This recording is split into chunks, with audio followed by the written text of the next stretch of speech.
Salut, j'espère que vous allez bien. Aujourd'hui je vous retrouve pour le 18e jour et aujourd'hui je vais vous parler d'un livre qui n'a pas de E dans le titre. Je vous avoue que j'ai hésité entre plusieurs livres, il y avait notamment l'Institut de Stephen King. Mais comme Evali va aujourd'hui présenter également un Stephen King, je voulais prendre un autre livre d'un autre auteur.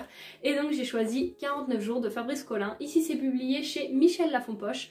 Et c'est le tome 1 d'une duologie que j'ai terminée il y a maintenant un petit moment. Alors dans cette histoire, nous allons suivre Florian qui a 17 ans et qui est mort. Florian se réveille dans un paysage de plaine et de montagne qui s'étendent à perte de vue. Il va rencontrer un être de lumière qui se nomme un Elohim qui lui propose deux choix. Soit de le suivre et d'aller au paradis mais qu'il n'aura pas le droit de voir avant d'y être allé, soit aller dans le Nihil, un gouffre sans fond, sans fin et dont on ne sait absolument rien. Florian ne sait rien du Nihil ni du royaume qui est appelé le paradis par cet être de lumière et il va avoir 49 jours, pas un de plus, pour prendre une décision. Dans ce premier tome, on va beaucoup aborder la mort, mais pas d'un point de vue triste, justement d'un point de vue d'une renaissance, d'un renouveau, d'une nouvelle chance en fait. J'ai adoré comment tout ça a été abordé, tout ce qu'on découvre après, toutes les questions que les personnages peuvent se poser, alors que dans le deuxième tome, qui se nomme Seconde Vie, on va beaucoup plus être sur un récit de dystopie, alors que celui-ci, c'est beaucoup plus calme. On va découvrir des peuples, des tribus un petit peu, et une personne qui va régner sur tout ça. Les deux n'ont pas du tout le même rythme, mais j'ai adoré cette duologie, je l'ai trouvée très intéressante.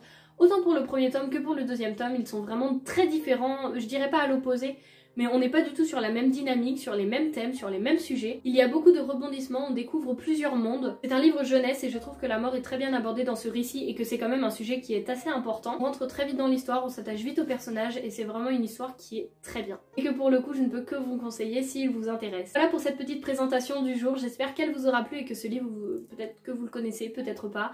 En tout cas, qu'il vous aura peut-être intéressé, peut-être intrigué, mais que en tout cas, vous aurez passé un bon moment. Et puis moi, je vous dis à demain pour le 19e jour.